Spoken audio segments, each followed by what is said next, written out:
Anywhere there's a stage and a mic and you need one person to anchor the day, you will find me. There's this concept about mastery. Anything you spend 10,000 hours on, you become a master at it. So all of that was just gaining more mastery hours. Yeah. The thing with laughter is it's infectious. And sometimes you may not really be funny, but someone's laugh makes the funny. Being in control, you could pick someone's laugh and use that to create funny. What I would say is life should be about learning, and the institution in which you gain your learning doesn't have to be boxed. Guys, today's guest needs no introduction.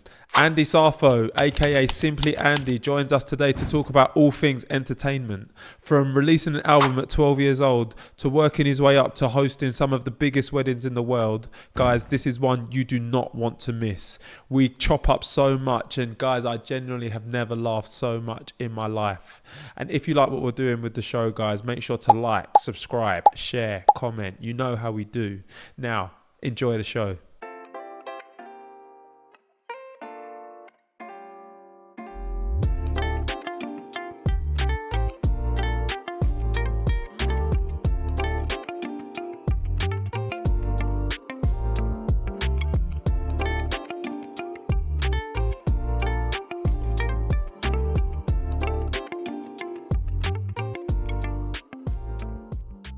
Hi guys, welcome to another episode of What My Best Friend Does, where we talk about what your best friends do, because let's be honest, nobody knows. Today, I'm joined by my best friend, the entertainer, Andy. How you doing, bro? Hey, what's up, man? Hey, this is the first handshake. First handshake, man. Well, best friends, man. That's what we got to do, man. That's what we got to do. Nobody a hug, but the cameras and the mics are in the way. No, yeah, lovely to have you here. We like to start with a little icebreaker. What did you want to be growing up? That's wild. What did I want to be growing up? Man, I think different stages, man. Yeah? I wanted to be a dancer, you know. First time I saw Michael Jackson on screen, I tried to moonwalk. You know what I mean? Successful or unsuccessful? Very, very badly. I wanted to be a martial artist. I grew up in Ghana. I spent some time in Ghana. Yeah. That's where I'm from. And it's like, we used to watch Chinese movies all the time. We used to grew up watching Killer Mali. Anyway, you know, so I wanted to be, you know, Bruce Lee. I wanted to be Jet Li, all those guys. You know, I wanted to be everything because the one. I wanted to be Matrix. I wanted to be Neo. And like I wanted to be a pastor because I grew up in church. There's many stages, and you know. I wanted to be like an artist. I wanted to be an actor. It just kind of changed. But actually everything that I said I wanted to be, I was kind of creating like a mental position for it like to rest. It. Yeah, like, you know.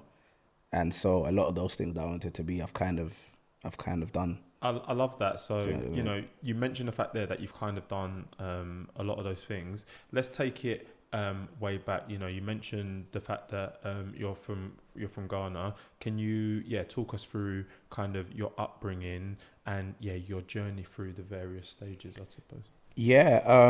So grew up in Ghana. I was born in Nigeria. Crazy. Okay. It's the first time I'm saying that on stage. That's crazy. Yeah. It's gonna be like Nigeria jollof, Ghana jollof. Which one do you like? Wait. For the record, I like wache. That's it.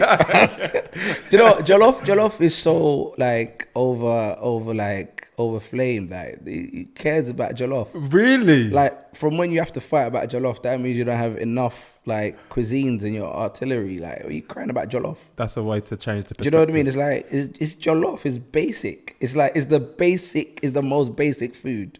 But the apart from white rice, it's basic. Bro, no, let's talk about it. Oh, yeah. We can talk about it. Let's go. So you're from Nigeria, yeah. Right? What's your favorite Nigerian dish? You're putting me on the spot. No, but I know it's not jollof. Jollof might be there because it's basic. It's in the fridge. No, but mine is jollof. Yours is jollof. Plantain, chicken. Yeah, let me tell you something. I'm not a pounded yam guy. I'm gonna admit that. Listen. Have you tried ayamashe? Do you know ayamashe? Like the orange, the peppery sauce. Yeah. If you try white rice and ayamashe, you can't be talking about jollof. Like, what? And that's a Nigerian dish. Okay. A Ghanaian dish, if we're talking about wache, which is like rice, beans, and the assorted stew. Oh my God. You ain't got time for jollof. Like, what are we talking about? It's not. Yeah, like I leave those guys to have those jollof wars, man. But, Okay. Yeah. Oh, all right. So we digressed. All right, take us. But yeah, so yeah, I grew up. I was born in Nigeria. Yeah. At a time where there was a lot of Ghanaians in Nigeria. My dad was teaching in a school in Ibadan, Nigeria. So I was born there, and then we left. I think a year and a half after I was born, went to Ghana. So I went to Ghana when I was like a year and a half, 2 years, and I stayed in Ghana till I was 10. Wow. And then came over to the UK. But yeah, so the whole family moved to Ghana, and Ghana became all I knew. So the language that I learnt, the family, the community, the village that, invested their hand in raising me were all in Ghana, in Kumasi, which is the Ashanti capital.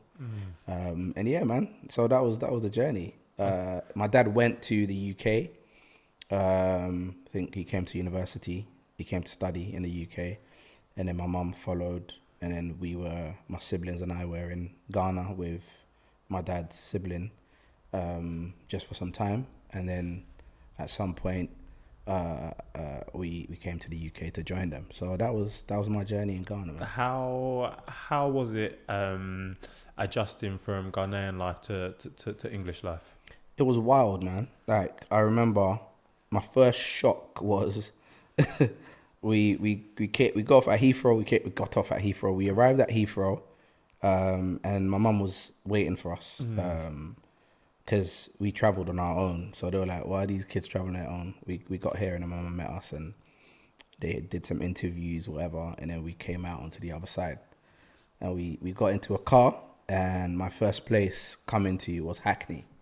Wow. And it was crazy because as soon as we landed, I remember a white man asking me for change, like asking us for change. I was like, oh my gosh. I didn't know there was poor white people. Do you know what I mean? So it was wild. Like, I was like, rah, I thought, growing up in Ghana, I thought, all white people are rich. They own the world. So, what's the problem? Yeah. Then we got here and it was like all of these kind of things. So it was weird. I realized that people weren't polite. Thank you and please.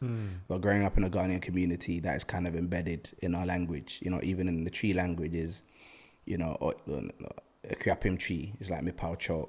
Like, they'll say please, or I beg of you, can you do this? Or I beg of you, thank you. Like, do you know what I mean? Yeah. So it kind of precedes a lot of sentences. So I came, I was very, polite, respectful, adults, blah, blah, blah. But I would see a lot of other young black children just acting up and going crazy. So it was a bit weird.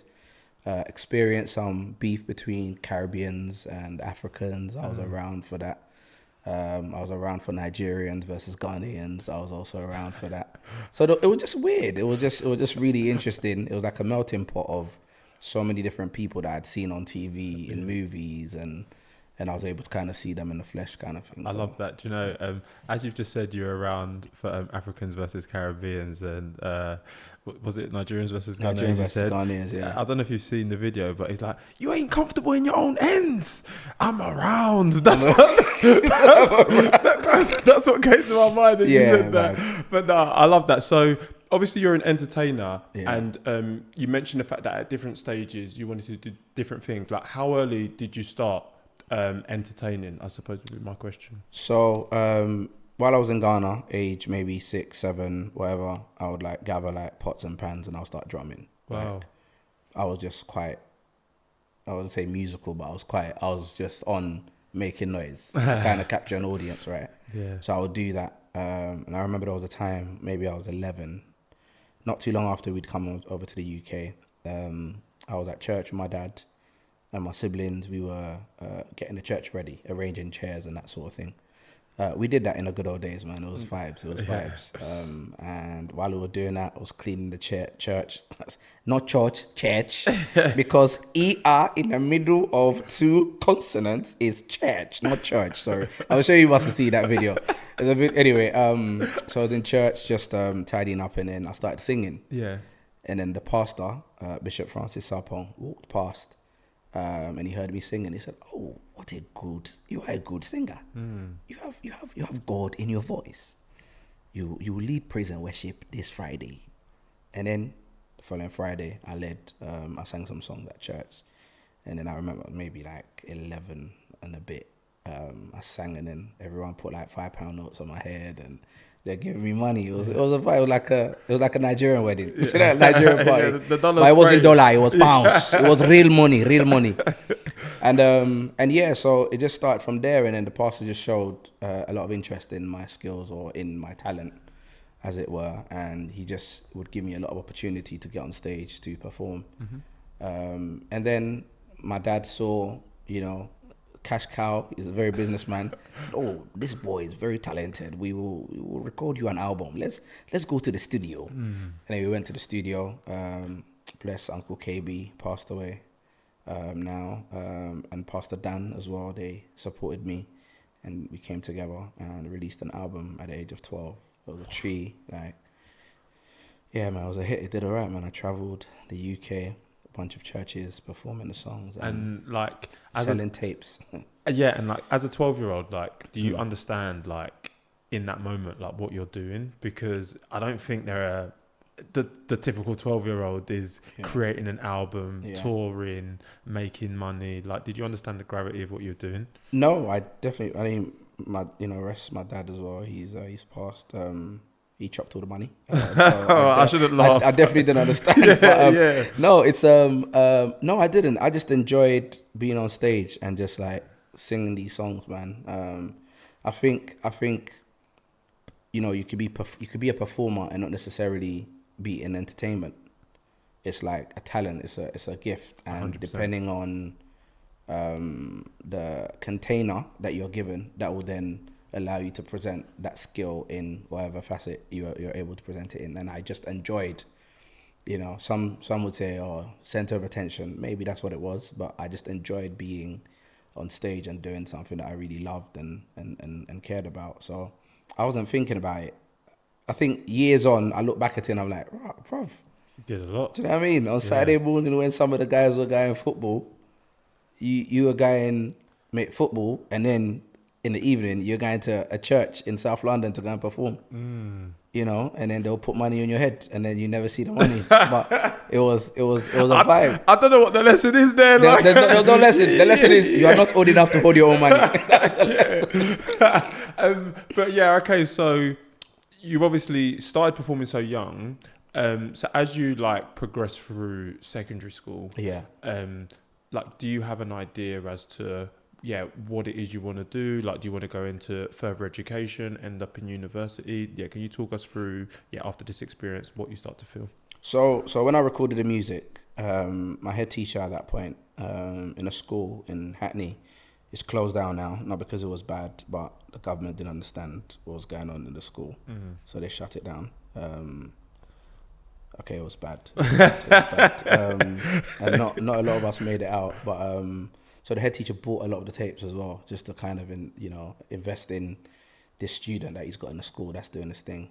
So I think my future was kind of set at that point that you're gonna do more music, you're just gonna do more, and so the plan was to go off to college and do performing arts, and to university to do music technology or something, just so that I would be more comfortable in the studio, mixing, mastering, and that kind of thing. So yeah, that was what, because of the album, I think, and also the performance in church, I think everybody just saw me as, oh, you are the performer, you are the worship leader, you're the singer, you're the, whenever we did plays at church, you're the actor, so it was an entertainer. So I think I landed into it, and it hasn't changed. Okay.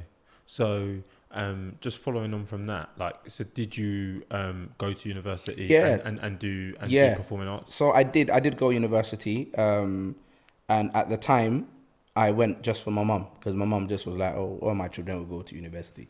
So I was like, all right, fine, I'll do it, but I'm gonna do something that is in line with what I do. So I went to Kingston University. I did media technology. And so that was me trying to understand a bit more about what happens behind the camera, because I'm always in front, not always, but I enjoy being in front of the camera, and that's what I've always done. So it was about going there to fully understand the whole process of that. And then I fell in love with university, so then I ended up doing it for me. But yeah, I mean, I benefited a lot. I learned about lights and, you know, why the bounce has to be why the light has to be in a certain place. And so even when I'm on shoot, I'm on set and I'm doing stuff, I'm a bit fast. I fast up myself sometimes, and I'm like, I think the light is in the wrong place. Do you know what I mean? Because it's just these things that you've kind of picked up and you've learned through time. So question I always like to ask my guests, for you, like, did you feel like university was beneficial? Before I went, no. Like I said, I did it because my mum really believed that all her children needed to go to university. She came here as a fob or whatever they call it, like, you know, first generation, didn't really actually spoke English, but she hadn't really embedded herself in the community as much as maybe she wanted to, and her kids are here now, so it's like, right, they're growing up. She wants them to also take advantage of the opportunity. So I did see it that, okay, I'll just do it for mum. But when I got there, it was an amazing opportunity. There was an ACS, African Caribbean Society, which again was a launch pad for me spending more time on stage. So I hosted a lot of the events with one of my brothers, Eddie Caddy. We did a lot of things, and so it just kind of invested more time in my craft, and it kind of built me. I was able to do events, you know, at the bar that was in Penrith Road in Kingston. I was able to do events in and around the area. There were club things that I was on a mic, just talking rubbish on the mic, not knowing all of that was just, you know, there's this concept about mastery. Anything you spend 10,000 hours on, you become a master at it. So all of that was just gaining more mastery hours in what I'm doing now. So yeah, I went for my mum, but when I got there, I realized actually, no, it's for me. And then, so off the back of that, to any you know, young and up and coming entertainers who are potentially looking at this, listening to this, and decided on whether university is for them or whether they should go out straight, you know, and start working. Like, what would your piece of advice be for them? Do you know what? Like, there's many roads, man, many routes to. There are many ways to get to London Bridge, and it's not just over the bridge. Yeah. Do you know what I mean? You can go over Tower Bridge. You can do a long thing and go through Blackpool Tunnel and cut through Kidbrook and navigate to Catford. I'm talking like I'm my geography bad as well, so I'm just there like, I'm just nodding. No, but I'm saying there's many routes to a destination. And so, yeah, not everybody is supposed to travel over the bridge to get to London Bridge. Some people want to do that and it suits what they're trying to do. What I would say is life should be about learning, and the institution in which you gain your learning doesn't have to be boxed. Does that make sense? Yeah. So yeah, you might not go university, but you need to go drama school. You see what I'm saying? Or maybe you don't need to go drama school, but you need to be around people who are fully versed or well versed in that craft that you can learn from. Yeah. You know, my dad has a line which he says, experience is the best teacher, but if you learn from someone's experience, it saves you time and it's wiser. It saves you time because you don't have to do what that person did. You don't have to make the mistakes. Do you know what I mean? So, but not learning or not making mistakes of somebody next to you is also learning. So you're in education, you're in school. So the route to education is plenty. Same way the route to London Bridge is plenty. As long as you don't give up learning, it's cool, man. You don't need a degree if you don't need a degree. Yeah. But if what your plan for your life requires a degree, then my friend, get your degree. They get it. Do you know what I mean? Yeah, I've never been on set shooting a sitcom or a show, and the director says, "Oh, Andy, show me your degree." Yeah. He hasn't asked for it because the route in which I'm traveling, it doesn't require that. But yeah, I think I've answered. Yeah, no, you have. You've done more than answer it. So you finish university. Yeah. And once again, there's going to be listeners who, you know, they want to understand, you know, what is the next step? So for you, obviously, like we've said, like you're an entertainer. You've mentioned you've started hosting now. You've got the music. What is the next step for you after university? So the next step for me, when I left uni, at that point I was in a rap group called VOV, Verses of Verbs, and we're just writing narrative rap. So, so there's a verse. It goes, I've seen this chick kissed by the Jamaican sun. It's ludicrous how she move her hips. Plus she's very young. You might have seen her in the grimy streets of Camden University Camden Town or Oxford University. She's been around.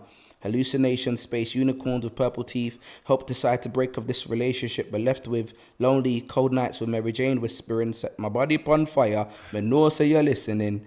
So that was the kind of raps we were writing. So that whole verse was about marijuana and the damages that it causes if you smoke a lot of weed.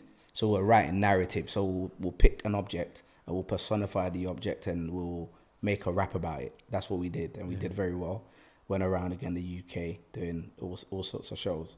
So for me, because I was already in that line, we just needed more shows. So we did more shows. But what happened was, before we would perform a song, my brothers on stage would ask me to introduce the songs. Again, an opportunity for me to add more hours to my mastery. Yeah. So that was an opportunity for me to introduce the songs, make people laugh, get people's attention before we did the songs. And then as time went, I then went fully into hosting when we broke up. Yeah. But yeah, again, everybody's journey is different. If you finish university and you want to go down the entertainment route, you want to be an actor, okay, there are agents that are available. So you need to locate yourself a show reel.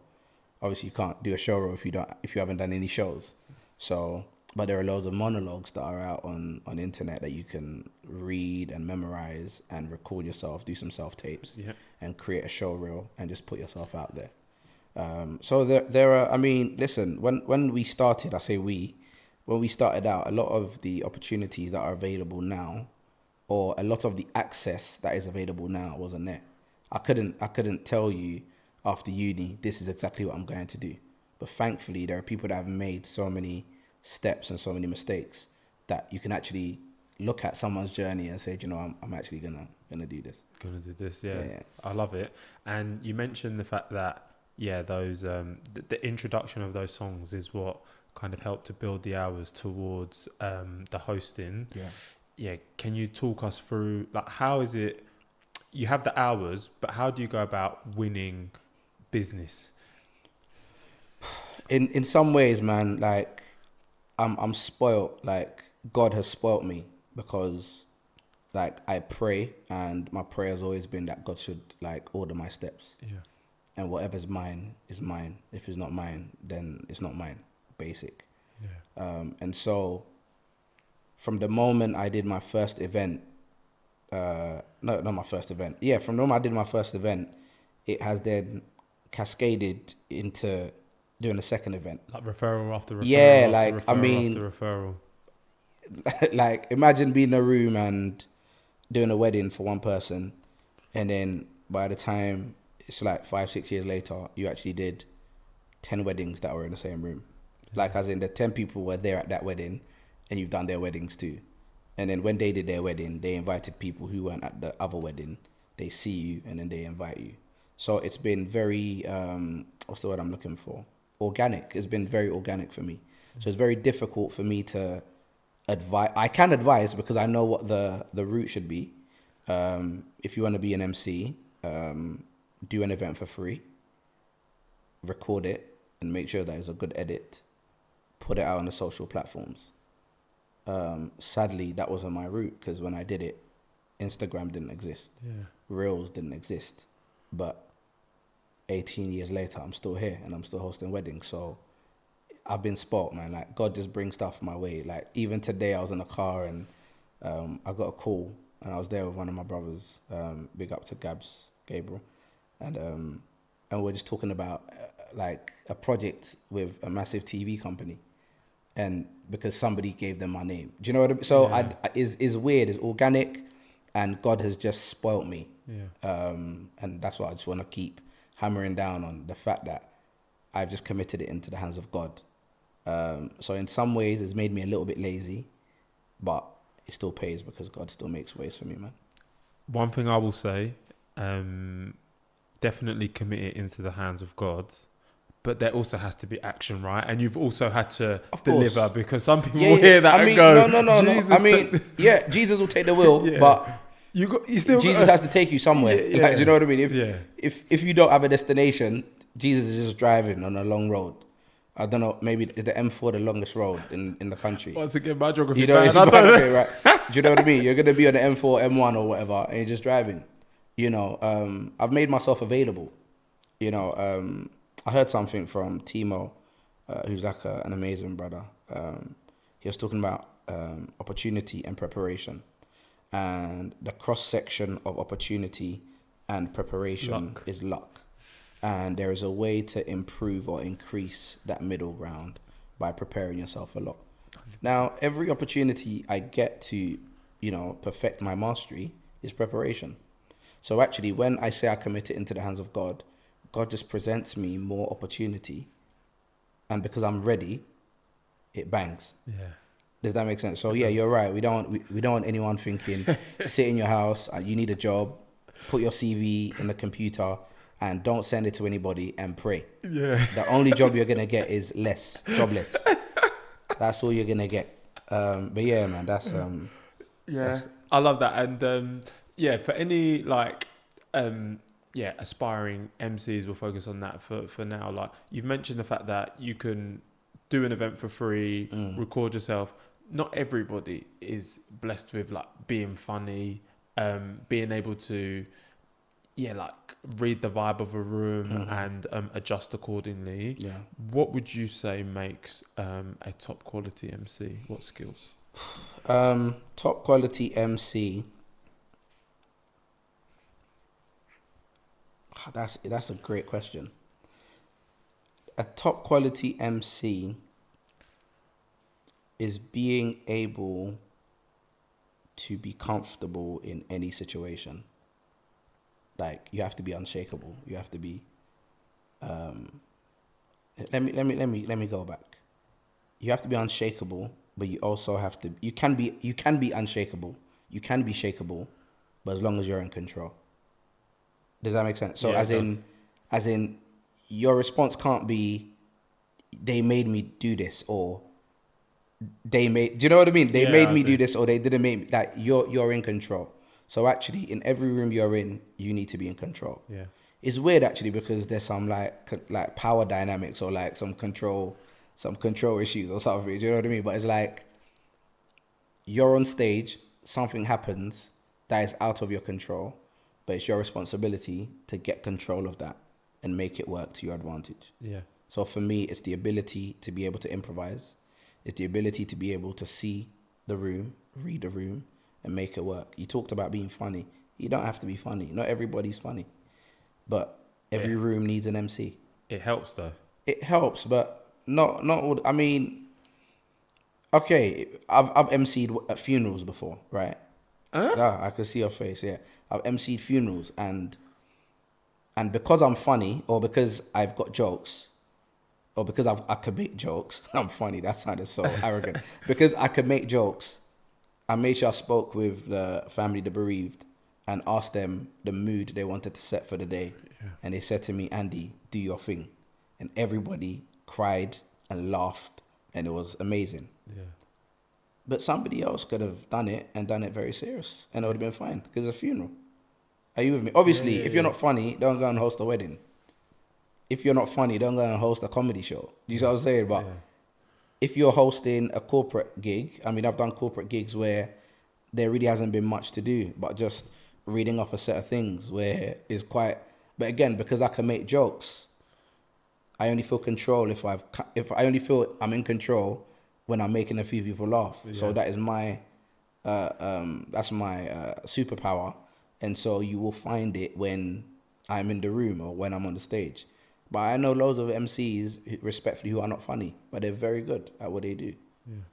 I don't know if maybe they're called presenters. Maybe funny people are called MCs, and not funny are just presenters. I don't know what it is, but I think there are many ways to present yourself. You could be funny, or you could be serious. You could be naturally funny, or you could be scriptedly funny. Do you know what I mean? There are so many different ways 100% an MC can present themselves. And talking about being in control of every situation. Yeah. I know that you're funny, right? Or you can tell jokes, whatever you want to say, but not everybody is going to find you as hilarious as everyone else. Okay. In situations where like you've told a joke and it's not banged maybe the way you thought it, how do you maintain that control, I suppose is the question. It's like I said, you have to be in control in the moments when you don't feel like you have control. So you tell a joke and somebody doesn't laugh. Like in the moment, my brain is doing 5,000 things. I'm thinking, fam, you're dead, bro. Like, do you see what I'm saying? Yeah. Or like, bro, I swear you've got 1,000 hours, bro. Right? How you a master and everyone is just like watching your face? Thankfully, it hasn't happened. Yeah. Not to me. Thankfully. But there are 1,000 things, 5,000 things going through my head. And actually, I could imagine myself saying, bro, I actually thought that was funny. And that would make somebody laugh. Yeah. Does that make sense? Because the moment you say something's not funny, but then you say to people, bro, was that not funny? Bro, I just thought that was funny, bro. Can you imagine? Yeah. And then at that point, I could imagine myself going into myself, like as in thinking out loud, but on stage. And somebody's going to think, this clown, like, what is he doing? One person starts laughing, and then everybody starts laughing. Yeah. The thing with laughter is, it's infectious. And sometimes you may not really be funny, but someone's laugh makes the funny. And being in control, you could pick someone's laugh and use that to create funny.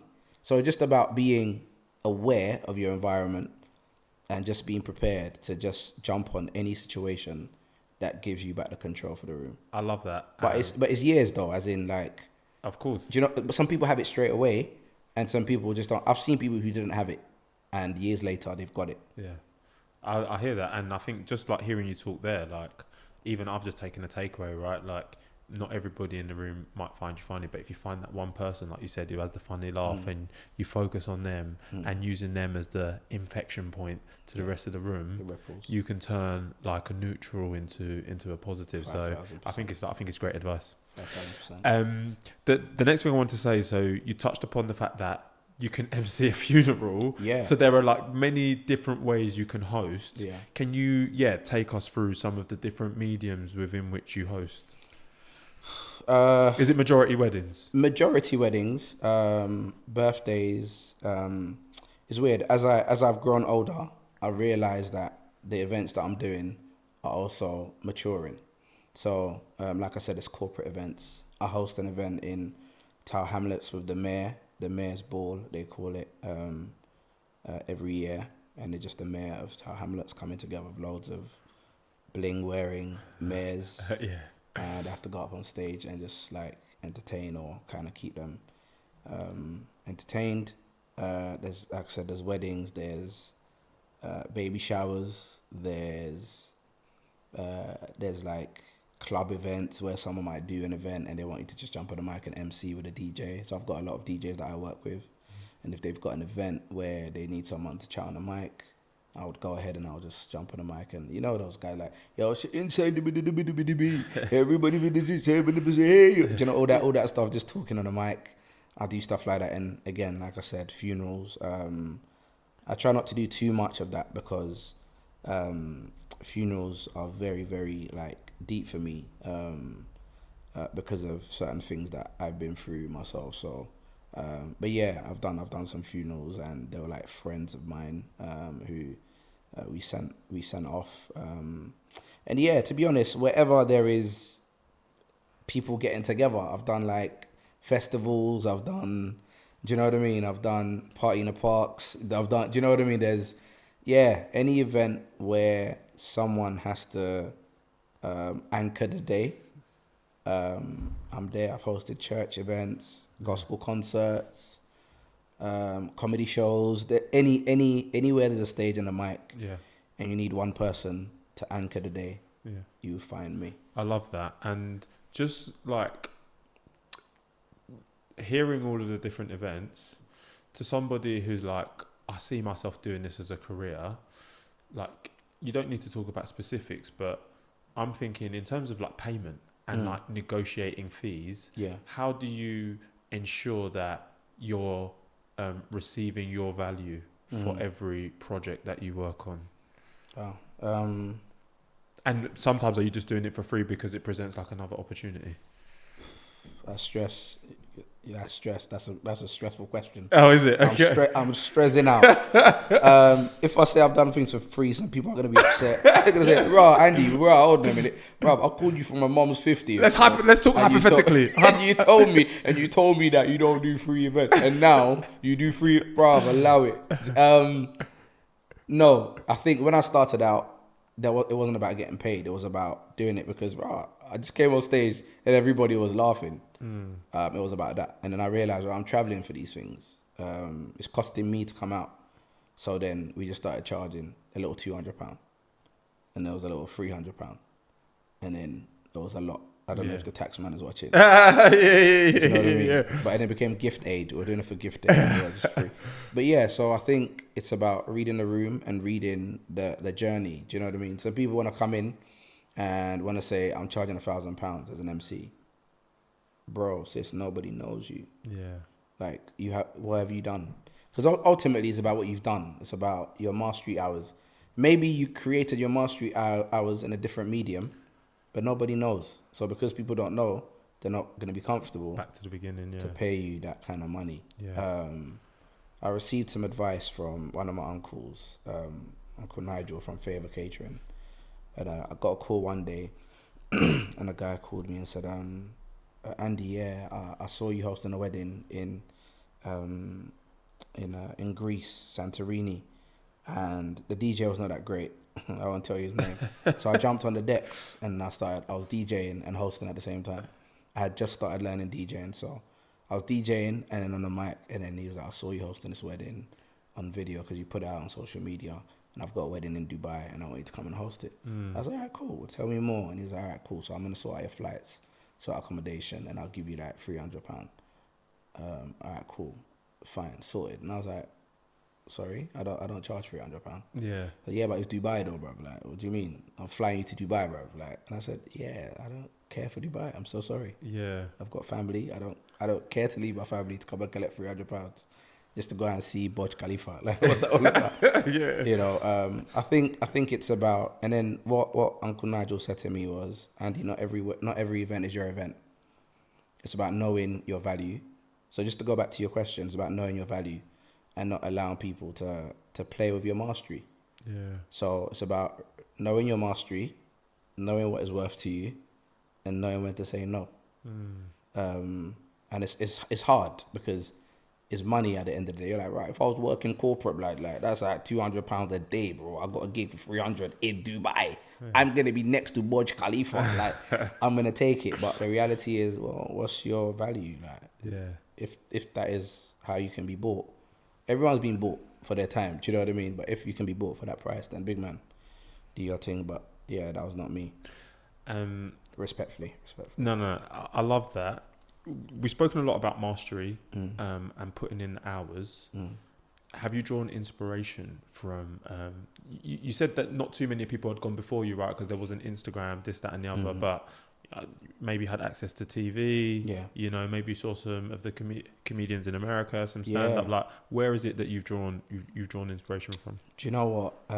My idol. I don't believe in idols, but the only person alive that I kind of draw massive inspiration from is Jamie Foxx, because I grew up watching him as a musician. Well, firstly as a comedian. Firstly as a musician, but nobody knew him. Then he became a comedian. Then he dressed up as Wanda, and he did his thing in Living Colour, and I went off to do road shows, went into acting, killed acting, and then went into biopicking, killed that, and then his music career was revived again. Killed that. And he does the craziest impersonations. And he's my guy. Yeah. Like, as in, I was so happy I got to meet him. He came to London just before his accident that he had, and I got to take a picture of him. I got to chill with him, and we're just vibes in, like. And yeah, so I would say he was the guy because. And he lived up to expectation when you met him. He was such a cool guy. As in, he was such a cool guy, man.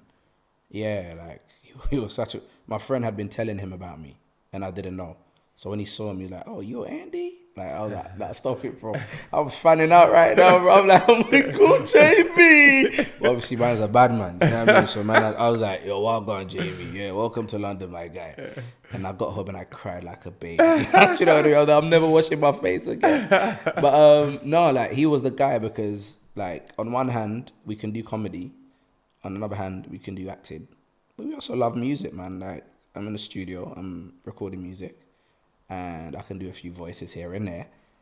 I'm like, Jamie's my guy. Do you know what I mean? Because a lot of these guys, they're like maybe double threat or triple threat. He's like quadruple threat. Yeah. And I always saw myself in him, you know. I didn't get to tell him when I saw him, but I'll see him again soon. So I'll let him Manifest know. it. Yeah. No, I will see him again. So yeah, we've touched upon the music. We've touched upon the hosting. You've mentioned it there, like you're a quadruple threat. Like, where else has your talent taken you? Where?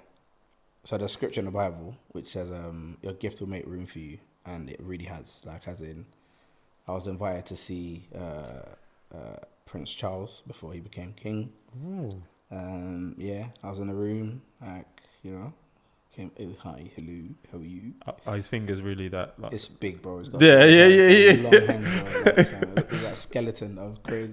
But yeah, it was really cool. Had a little chat, obviously, as he does in it. Oh, hi, how are you? I'm fine. Okay. I was like, oh, hi, hello, Prince Charles. I love white rice. I was like, have you tried that jollof? You know what I mean? He was like, oh, I'll be going to Ghana. I'll be going to Ghana in a few weeks, and so what would you advise me to do? And I said, he lived in Ghana when he was young, I think, years ago. So I was like, bro, you know what to do in Ghana, You're just bro. saying it. You're just you know chatting. what I mean? Yeah. Just make sure you eat fufu and come back vibes, and try Ghana jollof. That's it. Yeah. But yeah, so I've been in presence of him. I've been in the presence of the king of the Ashanti Kingdom, Asante Hine. And these are people that the world, I guess, value and consider to be great. My gift has sent me all over the world. I've been to the Caribbean. I've been to Africa, Southern Africa. I've been to America. I've been to Europe. I'm going to Asia later on this year. Like, wow. It's taken me all over the world. And these were things that I wouldn't have just done on my own, because some of these places that I've gone, they weren't on my bucket list to travel to. But I've gone there and I've fallen in love with it. Yeah. And as well as, like, obviously your gift taking you worldwide, you've also dabbled in like TV as well, right? So can you talk to us about how what you've done has led to some of those TV opportunities? Yeah, so I remember there was a time I was hosting a birthday party or something I was hosting a comedy show in some club. Or in a venue, and the producer of Meet the Adebanjos, Andrew Osayemi, was there. And Meet the Adebanjos was a show, well, then it wasn't. And he saw me, and respectfully, everybody on the bill was dead. They were not great. Those were Andrew's words. Yeah, He said, bro, you held the show, like you made the show. And I was like, oh, thanks, blah, blah, blah. And he was like, I'm doing an event, I'm doing a show, and I'd love for you to come on as a comedic consultant. So I went to Old Kent Road, not Old Kent Road, South London, Brixton somewhere, I believe. Coal one of those roads in Brixton. Yeah.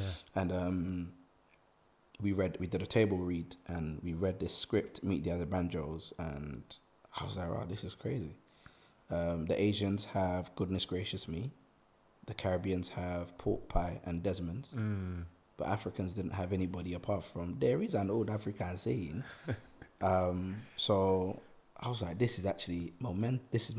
Like, this is amazing. So we did some work. We created some characters, rewrote some characters, and they were like, look, Andy, you have to be in it, bro, because you smashed it. You've built this character. So then I was in it. So we shot season 1, season 2, season 3, which are all on Netflix. Yeah. So yeah, my gift got me there. The show was played in Nigeria, played in South Africa. And am I right in thinking that, like, you shot it and then is it like years later it was picked up by Netflix? So we shot it and it did, the then Ben TVs, OBEs, I can't remember the other TV shows, TV stations, but our little urban kind of channels, or African channels, we put them there. And then obviously Andrew and Deborah, they needed to make their money back. It cost them a lot of money to do. And so I think years later, Netflix approached them or they approached Netflix, and Netflix gave us an opportunity to have it on Netflix Africa. So it was most watched comedy in South Africa, Nigeria, Ghana, blah blah blah for a while, and then they kind of gave it the okay, and now we're on the main Netflix platforms. And obviously that was a long time ago. You mentioned the fact that you've had some meetings about some other TV opportunities. Yeah. Is that something that you want to hone in more on now at this stage of your career? Yeah, I mean, I enjoy it. Well, I'm currently shooting a pilot for a show called,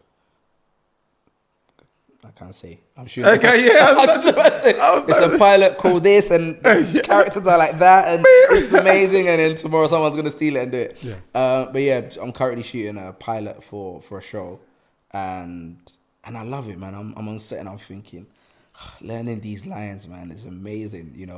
You go in, you looked at the script, you've learnt it, you forget it, you turn up and you think, oh my God, what am I going to do? And they say action and you're like, you get straight into character and the words just come to you. I love that, man. It's amazing. I would love more of those. I think I'm speaking to some really important people in the space. And so I believe that is about to change. But hosting, I can't get away from, because I enjoy it, man. I enjoy it. I enjoy being on stage and making a group of people laugh. I'm sure you get asked this all the time, right? But if you had to pour your energy into one of the disciplines, which one would it be?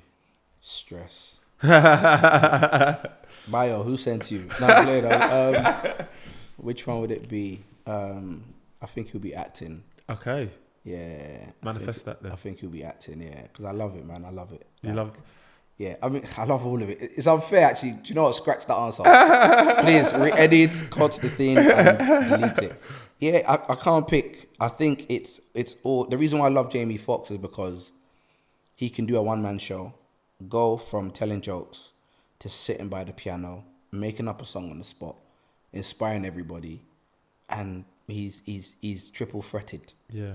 Does that make sense? Yeah. Like, vibed with the audience, throw some words out to me, let's vibes. Like, so for me, it's like, the reason why I went into hosting in the first place was because it was one of the only platforms where I was able to demonstrate more than one of my skills. Because as a comedian, you've got like 10 minutes to come up, 15 minutes to come and make people laugh. You can't start dancing. Nobody cares. Like, just tell us some jokes, man. I might want to tell you 3 minutes of jokes and make up a song for 4 minutes, get everybody involved, and then do a dance routine and bring people up and we can do it together.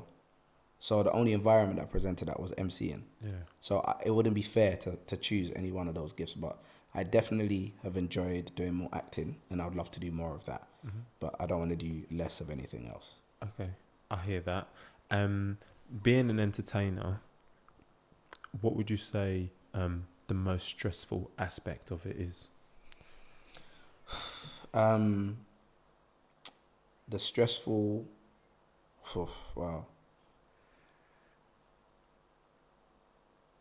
I'll say that there are two things. Having to say no to things that you know are really, really good. Yeah. But whatever it is that was in you that said you had to say no, you had to listen to. So that's been difficult. Mm-hmm. But thankfully, that's happened, there's been something around the corner that has superseded and made that even better. Yeah. The second thing is having to wait until your turn. Waiting is very difficult. It's not a skill that a lot of people have. Because in waiting, you get tired. You know, self-doubt sinks in. You might, it might be your turn to do something, but actually, no, it's not your turn. You just wait. And in your waiting, you have to be building and preparing and working on your craft and doing as many things as you can to make sure that when luck is created with opportunity and preparation, you can actually go ahead and do that. Yeah. But actually, when you're preparing, is long, it's tedious, because you actually don't have a date when luck is going to come your way. Maybe I should get rid of luck because I don't believe in it. You actually don't know when God is going to say it's your turn. Do you know what I mean? And so until then, you have to just keep working at your craft. So if it means that you do have to do things for free, we might have to gift people with some opportunities. You might go to an event and then the MC is not really that great. And then you might speak to the MC and say, oh, do you know, bro, try this. And then they try it and it works. And then they might want to bring you on stage with them. And you're like, right, who do I invoice? Yeah. There's no invoice here. And then Yeah. you jump on and it becomes a double team. And then you Yeah. smash that event. You go home thinking, right, one of us got paid and it wasn't me. That would rattle me. Yeah, but it's like, but seeing that everybody left happy was enough for me. Are you understand what I'm saying? Yeah, So yeah. those moments are hard. In the moment, it's exciting, but when you've left, you're like, rah, bro, that man got a gig for free, bro. You know, so those moments are hard. To wait until it's your turn, very difficult, and to say no to things that look amazing, but they just weren't for you. I love that. And if we turn that on its head, what would you say the most rewarding aspect of being an entertainer is? Most rewarding part of this is a couple calling you 10 years later and saying, Andy, we're doing our 10-year anniversary and we couldn't have anybody else there but you. Wow. Yeah. And we're flying you to Ibiza to do it. And I'm like, rah, you just called me an old man. Thank you. You know what I mean? But with the flight, it sounds good. But you know what I mean? So it's like, there are loads, man. There are loads. Another MC saying to you, oh, Andy, do you know what? Like, when I started, if it wasn't for you, I wouldn't be where I am now. And I'm like, rah, maybe I shouldn't have helped you because now you've got all the gigs. No, I'm joking. But you know what I mean? It's like, there are loads of rewarding moments, man. I love like that.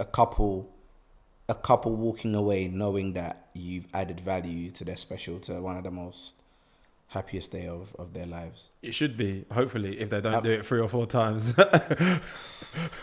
Next episode. You know what I mean? Andy, I'm calling you, I'm getting married again. I'm like, well, thanks for calling me, bro. I'm available. That's wild. No, and on that, like, so, oh my God, I've lost my train of thought because man just started spitting. No, what I was going to say is, yeah, so you mentioned the fact that people have been inspired by your journey. How is it you've given back and helped to develop the next generation of up and coming entertainers? Yeah, I mean, I've always seen that as one of my purpose, to develop or quote unquote inspire or, you know, invest in the next generation. Yeah. Like Usher Raymond wouldn't be here if Michael Jackson didn't do what he was doing, and Omarion wouldn't have done what he did if Usher Raymond didn't start what he was doing at 12, 11 or whatever. Do you know what I mean? So I've always seen that right, Andy, you've been called for something, so you can't get like too relaxed. You got to do it because someone has to see you to do what they need to do. And yeah, through my journey, I've had very, very close mentorships with quite a few people in the hosting industry or hosting community, MC community, where they would testify that, you know, it was maybe a couple of gigs I gave them, a couple of, you know, tricks of the trade I gave them, or long conversations, or they came off stage and they bombed and it was like, yo, Andy, I don't know, I can't do this anymore. Like, bro, listen, cool, it happens. Not to me. Now, I'm joking. Do you know what I mean? But it's like, it happens and you just got to like keep pressing on, man. Like, yeah, they don't get your humor. Cool, move. Maybe don't try to be funny next time. And then, I actually tried not to be funny and then I was funny. Yeah, because naturally you're funny. Yeah. So that means when you're on stage, you're forcing it. Don't force it, be natural. So I've had loads of kind of conversations with quite a few other people in the industry, to kind of get them doing that. But I also do some work in schools. I do like motivational speeches and talks and stuff in schools. I've worked in education as a head of whole school behaviour and stuff. So any opportunity with me is definitely going to be an empowering one. You're going to leave different. I love it. I love it. So yeah, man. It sounds like you do a lot. I always like to ask my guests on the show, do you have any productivity hacks?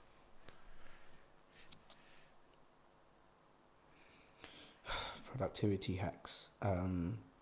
As much as I've got my hands in different pots, I've only got two hands. So at any particular time, my hand can only be in one or two. And I'm okay with that. So the productivity hack that I want to leave you with is, it's okay not to be juggling, singing, dancing, backflipping all at the same time. So whatever you find your hands doing, just do that until your hands get tired and they need to come out of a pot and go into another pot. So I guess that's what helps me with focus. I love it. Yeah, man. Would you say you've got a good work-life balance? Yeah, definitely. Yeah? Definitely, man. How do you unwind? So I've got a studio in the shed. And so when the kids are hyping, what am I talking about? They actually don't hype. They'll come in the studio with me, man, and record. They're on it. Like my daughter is, they're on it. So mate, you're ready to get your daughter performing and keep the coins. My daddy took my money. I will take my daughter's money. But no, so it's like they love it. Yeah. Like, you know, my daughter said, "Oh, daddy, do you have a show today? Okay, all right, enjoy yourself." Do you know what I mean? So they know what I do. I've brought them to events. They've seen what their daddy does. What their daddy do. Daddy does. What daddy does. They've seen what daddy does.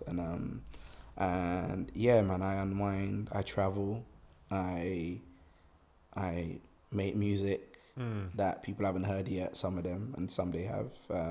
So are you cooking some music? Is that, man. As an album coming, EP, what it's you got? Not really, I don't think albums are in season at the moment. I think it's just about singles, man, and just like putting music out there. I don't think people have the listening capacity for, it's not pandemic anymore. You know, Wizkid can't release London to Lagos or Lagos made to in Lagos, whatever. Made in Lagos. Sorry, listen, I'm a burner, David O fan. But Wiz, big up to you, Baba Wiz. But it's like, no one's really listening to albums, man. But yeah, I've got loads of songs that sadly I'm holding on to. I would say my music is probably the most precious because it's like, when it's gone, I'm not in control of it anymore. So I'm just holding on to it tightly, like to my chest. So I've got brothers like Gabriel, who's like Glover, who's like, listen, bro, just release it, man. I've got brothers like Alim Kamara, who's like, Andy, bro, this track is ready, bro, put it out. What does your music center around? Because previously you had the gospel album growing up. Yeah. And then it was like the spoken word, I suppose, the poetry. So where is it now? I think it's about love, man. It's about love and life. I've got songs about everything, man. I've got a song called Never Give Up. I've got a song called My Love. I've got a song called, some of the songs are not titled because when you hear it, it's like, it's all love, man. It's all sweet music. Sweet music. It sounds like it needs to come out. It will. I think. Well, it's 2024. I released a song on the 31st of December, 2023. Yeah. Called Energy, and that's doing all right. On all your local platforms, download it on Spotify. And yeah, so I've got songs, man, and they're gonna come out. I'm gonna release 2 songs this year, so. We heard it here. Yeah. Minimum 2. Minimum. So there's one coming out in the summer, and there'll be another one maybe like November, November kind of time. Okay. Yeah. Well, you heard it here first. 2 songs. 2 songs. When this podcast blows up, we'll be sure to share it. No royalties coming to me. All going to Andy. Where does Andy see himself in the next 5 and 10 years? Wow, next 5-10 years. Manifest it, yeah. I want to open a school, man. Oh, wow. Yeah, I think the work that I've done in schools, it just says that, you know, I need to be involved in terms of making rules and being the change maker. Because... Here or back home? Here and back home. I think, like, we can't just sit there and accept what we're getting and have issues with it, especially if we have the chance to control the narrative. And the only way to do that is to open our own. So that's the plan. I love it. Yeah, I love it. Andy, before we get into the quick fire round, just like a final piece of advice for anybody looking for for inspiration about like breaking into the entertainment industry, what would you say to them? I'll say use what's in your hands, man. Like, social media has made things so much tangible. It's made it tangible. So you don't have to go anywhere. You could just be in your house and record, and that's it. And if you are really funny, if you are really special, somebody will tell you. You will go viral. I mean, let me be very clear. Not everything good goes viral. But I believe that if that's what you want to do, utilize the mediums that are around you. And like I said, the two things that are very hard, sometimes you have to wait. But don't wait being still. Wait while preparing 100%. Until it's your turn. 100%. And while you're there, just continue to perfect, continue to master, continue to do everything you can to be better at what you do. If you hear of anything, offer your services for free. Nobody else is. So if you do, it will make you special. Yeah. So that's what I would say. I love it. And I don't typically do this, but just to add to what you said there, like take pride in the small wins. I think everybody wants to like record one video and go viral. Yeah. Like you said, not everything good bangs. Yeah. But you can't let that dishearten you. You've got to look at the steps as like the hours towards mastery. I'm going to use that now moving forward. Like it's a big takeaway, man. I really believe that. Andy, this has been such a sick convo. Are you ready for the quick fire round? Yeah, go for it. Let's go. Music concert or host? Hosting the music concert. Nice. Money or happiness? Happiness. Would you rather travel to the past or to the future? To the past. Yeah. Who has it easier, men or women? Stress. Men. Dream dinner guest. I feel like I know this one. Yeah, Jamie Foxx, isn't it? And if you could host one thing that you've not hosted yet, what would it be? One thing I haven't hosted before, like an award show in America or something. Okay. Yeah, bro, like the Oscars. It could be Oscars. Yeah. The VMAs. Yeah, it could be anything. Yeah, Oscars. Okay. Yeah, I host Oscars. Are we going to go back to favorite quote? Are you ready? Yeah. My favorite quote is, "Do something today that your future self will thank you for." Jeez, got there. I love it. Andy, we do have a closing tradition on this podcast. With everything that you've been through, knowing what you know now, what advice would you give your younger self, and would you still be doing the same thing? You are enough. Everything you need to do what you need to do is already in you. So believe that you're enough and you'll achieve it. And would you still be doing the same thing? I would still be doing the same thing. 100%. Andy, where can people find you, bro? At my house, and I'm not going to tell you where that is. At a wedding or at a birthday party, online. Yeah. I am Simply Andy online. All the socials, all the bits and pieces, man. I've got a website, andysarfo.com. If people still use those, it's a website for you. And yeah, man, I'm gonna be in Ghana in October. I'm in Thailand in October. Wow. No, November. When am I in Jamaica? I don't know. But yeah, so just find me, man. I'm online. So find him. Yeah. Get a flight. Find him. Get a flight. We're gonna make sure to share all the socials in the show notes. Guys, if you've gotten to this point in the podcast, you know what to do. Like, subscribe, share, comment. Let us know your thoughts. Let us know who you want to hear from next. Andy, this might have been the most I've laughed, the most I've engaged, the most I've smiled on any podcast I've done. And we've done a lot of episodes. But yeah, thank you so much. This has been another episode of What My Best Friend Does. If you didn't know, now you know. Over and out.